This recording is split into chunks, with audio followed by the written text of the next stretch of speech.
Phenyl implant సర్జరీకి urinary ప్రాబ్లమ్స్కి ఎటువంటి సంబంధము లేదు. ఎప్పుడైనా సరే పెన్నిస్లో 3 కంపార్ట్మెంట్స్ ఉంటాయి. ఒకటి యురెత్రా అంటే యూరిన్ వచ్చే దారి అనమాట. అండ్ 2 వచ్చేసి కార్పోరల్ బాడీస్ అంటారు, లేదా కార్పోరా క్యావర్నోసా అంటారు. యురెత్రా అనే కంపార్ట్మెంట్ నుంచి యూరిన్ వస్తుంది. ఆ యురెత్రా పైన కార్పోరల్ బాడీస్ ఉంటాయి. ఆ కార్పోరల్ బాడీస్ లో ఈ ఇంప్లాంట్ అనేది పెడతాము. సో యురెత్రా అంటే యూరిన్ వచ్చే దారికి ఈ సర్జరీకి అసలు ఎటువంటి సంబంధము లేదు.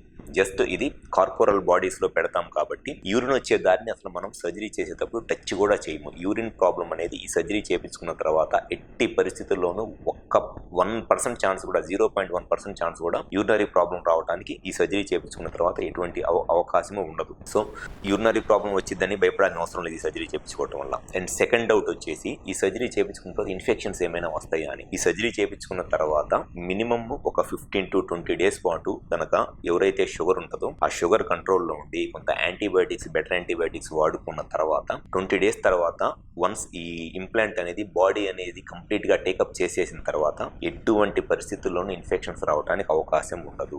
ఎవరిలో అయినా సరే ఒక 10,000 మందిలోనో 1,00,000 మందిలోనో ఇన్ఫెక్షన్ రావడానికి అవకాశం ఉంటుంది. జస్ట్ ఒక 1,00,000 మందిలో ఒకళ్ళకి ఇన్ఫెక్షన్ రావడానికి అవకాశం ఉంటుంది. అది కూడా ఎవరిలో అంటే సర్జరీ ముందు ఇన్ఫెక్షన్స్ ఆల్రెడీ ఉండి, లేకపోతే షుగర్ కంట్రోల్లో లేకపోతే అటువంటి వాళ్ళలో ఇన్ఫెక్షన్ వస్తుందిలే కానీ వన్స్ సర్జరీ అయిపోయిన ఒక 15-20 డేస్ తర్వాత ఇన్ఫెక్షన్ రావడం అనేది ఎట్టి పరిస్థితుల్లోనూ జరగదు.